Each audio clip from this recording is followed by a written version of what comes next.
objective reality would you agree that there is, whether or not we understand exactly what it is, that there is some order of clutchness, right? That actually does exist? Well, then people get their own sense of what that list is, and then your guys are right, they probably look at numbers that confirm their bias, but there are others who may just look at numbers and take it where it goes, you know? But a lot of people aren't privy to, like, the facts, a lot of the facts. A lot of people are making assumptions who also haven't watched a lot of games. Like, a lot of people literally parachute into the playoffs, and they literally build themes based upon what people tell them the themes are. Why do you think? I'm curious, because you said you were bringing up an interesting point about AD earlier, about how well he played defense on those final, I guess you can call them 2 possessions against Steph, and usually that's a strategic advantage if you can draw, even though AD can play in his space, defend. If you got a guy like Steph with his handle, speed, shot, and you got a big like 42% from the 3 in clutch regular moments. season or playoffs? Well, throughout the whole season, up to this point. Oh, okay, for this year. Yes. Mm-hmm. Yeah, so I think Steph, starting in the Toronto series, got over years got more comfortable in those situations. It seems to me. But yeah, but I just don't want the conversation to turn into that Steph all of a sudden is not clutch. You got to go where it after takes you. What he did last year and what he's done this year to get them in this position right now. Anyway, in Game 7, like, he's had phenomenal performances. He has, of course. Why you're saying, Jay, he's ranked 6th from the start of the season to the point that we are now. Yes, and he's hitting 40. You said 40 from 3. 42% from 3.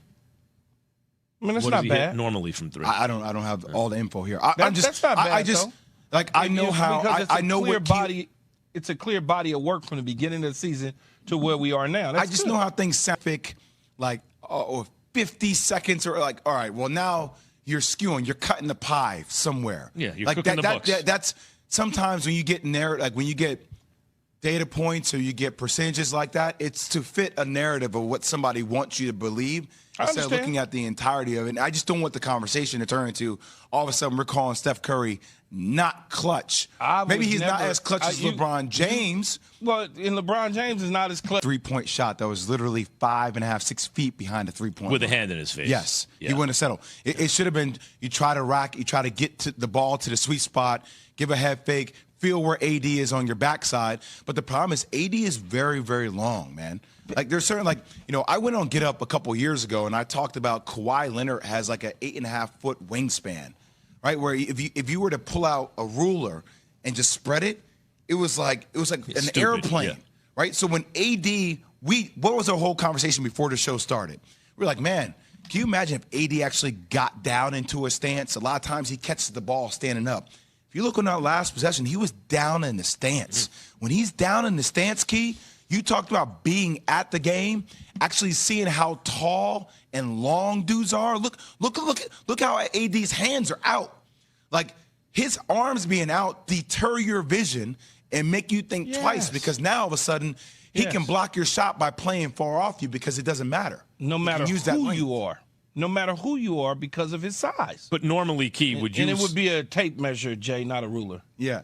Would you normally want to put AD guarding Steph on the perimeter, Key? Like, would you normally think that's a good idea? Hey, you know what? No. Right. So in this situation, AD beats Steph. Advantages also for AD. But overall, normally you would say that's an advantage for the offense. So why in this situation is it not, Jay? Or was it not? Who said it? I was never part of the whole advantage thing. I don't know. You and Key started going on advantage, disadvantage. I just said that I thought Anthony Davis, you see why he can't be a top 5 player in the league is because you don't see bigs with feet like that on the perimeter. I called it an advantage for AD, Jay, based on what just occurred, which is Steph didn't get to hit either one of those shots, and the primary guy that was on him on both of those shots was Anthony Davis. And the reason that is because he's a 7-foot dude with a 100-foot wingspan, and it makes it very difficult for a smaller guard to be able to get that shot up and over him. You would know that, Jay, because you played the position.